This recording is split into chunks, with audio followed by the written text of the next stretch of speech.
Boniface returned to action after a long layoff as preparation gets intense in the camp of the Super Falcons. And in football, Arsenal returned to the top of the league table while City stay in touch with Phil Foden's hat-trick.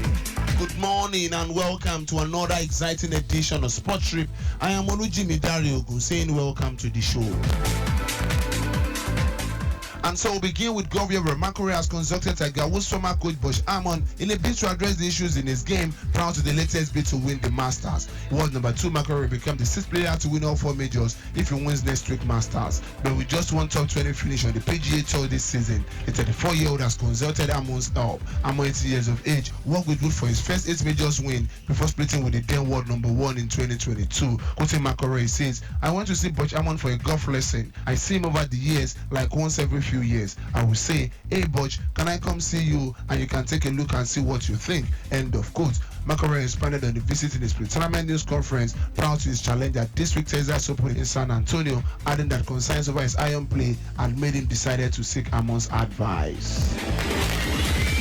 And now to boxing, where former world champion Mike Tyson says his boxing match against YouTuber Jack Paul on July 20 will be an exhibition bout and not an official fight. Tyson, whose professional career ended in 2005, returned 53 weeks before facing Paul in Texas. Paul, who is 27 years of age, beat Ryan Boland in his 10th professional fight last month. Quoting Tyson, he says, "This match is called an exhibition, but if you look up exhibition, you will not see any of the rules you'll be fighting under. This is a fight." End of quote. The contest, which will not count to their professional records if it's an exhibition, will broadcast live on streaming platform Netflix. It will take place at the Arlington AT&T Stadium, the home of the NFL's Dallas Cowboys, which has a seating capacity of 80,000.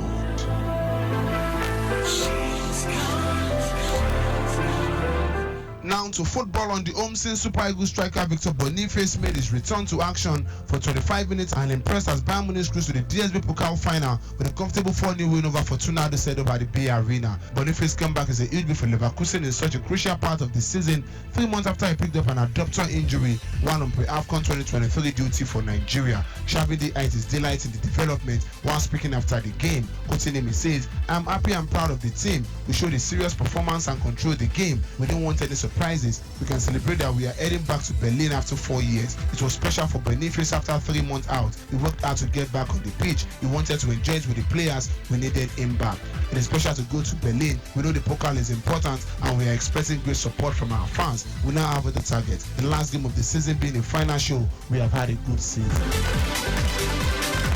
Moving on, Fenerbahce defender Bright Osai Samuel will face no punishment following his altercation with Trabzonspor fans last month. Osai Samuel was involved in a brawl with Trabzonspor fans who invaded the pitch after their Turkish Super League clash, which Fenerbahce won 3-2. The Nigerian international and 2 of his teammates were charged with misconduct by Turkish Football Federation following the incident. According to reports, the 26-year-old has now been cleared of any wrongdoing in the incident. Trabzonspor, meanwhile, will play 6 matches behind closed doors as part of the punishment for the unruly behavior of their fans. Osai Samuel was widely acclaimed by Fenerbahce fans for his action. And now to the camp of the Super Falcons. Nigeria Super Falcons continue preparation for the final round of the Olympic qualifiers against the Bayana of South Africa. It was day 2 of the camping and all 19 of the 22 players invited sweated it out under the watch of Coach Randy Waldrum while the team await the arrival of African Footballer of the Year Azizato Shaula. The second day of the training looked more draining than the first. Nigeria will lock arms with South Africa at the Moshood Abiola Stadium on Friday before the return leg at the Loftus Stadium in Pretoria 5 days later. Still with the Super Falcons captain Rasheedat Ajibade has revealed one concern in his team camp ahead of their first leg final round qualifying fixture of the 2024 Paris Olympics against South Africa's Bayana on Friday. Ajibade, who expressed confidence that Nigeria will beat South Africa at the Moshood Abiola Stadium, said, and I quote, "Yes, we have dominated women's football in the continent for a while now, but we are not dwelling on the past glory, but what we can do now. Picking the Olympic ticket is what really matters to us now. The mindset in camp is positive, although there is a little bit of stress. We are coping and we are going to manage everything well professionally. One word I will say to my team is, let's do it. Let's go all out to secure victory for the country. I am optimistic of a win on Friday." Finally, on the home scene, Rangers consolidated top position on the Nigerian Premier Football League table, courtesy a 2-0 home win over Sunshine Stars at the Nnamdi Azikiwe Stadium, Enugu on Wednesday.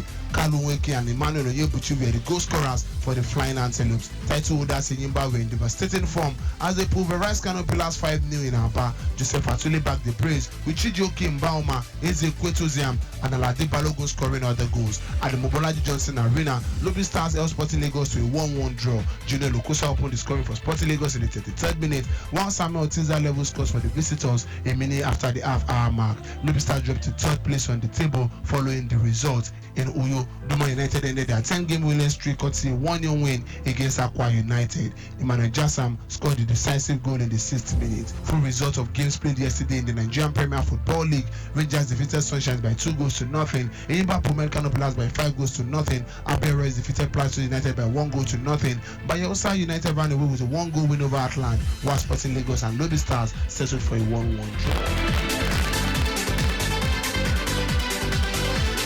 Now to football in Europe. Arsenal overcame the absence of Bukayo Saka to move back to the summit of the EPL table with victory over struggling Luton Town at the Emirates Stadium. Leading scorer Saka was missing after suffering a knock against Manchester City at the weekend, but Mikel Arteta most changed side did enough to defeat their hard-working opponents and move above Liverpool at the summit.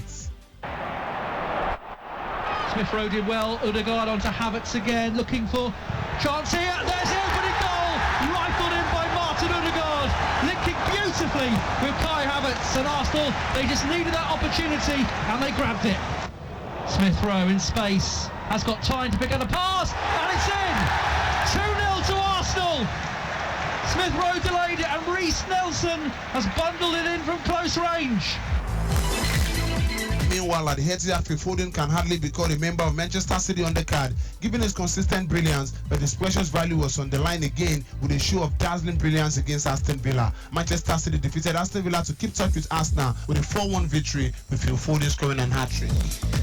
The battle for the league title continues with Arsenal on 68 points, Liverpool on 67, tied on same point with Manchester City on 67. Well, later today in the English Premier League, Liverpool stand a chance of going back to the summit of the table when they take on Sheffield United at home, while Chelsea against Manchester United, another interesting game to look out for. In Italy, the Coppa Italia semi-final first leg between Fiorentina and Atalanta ended in favor of the home team, with Gianpiero Gasparini's side now having the second leg to redeem their image. Nico Gonzalez. Mandragora tempted by the shot. It's an absolute stunner. Rolando Mandragora scores a beauty to light up this semi-final. Fiorentina had been knocking on the door. Rolly Mandragora with the best goal we've seen in this season's Coppa Italia Frecciarossa. Meanwhile, Paris Saint-Germain are through to the final of the Coupe de France, courtesy a 1-0 win over Reims, with Kylian Mbappe getting the only goal, and they now play Lyon in the final. This is where we call it a wrap on today's edition of Sports Trip. Keep listening to us on Lagos Traffic Radio 96.1. I am Olujimi Dare-Ogun, saying stay sporty, stay healthy.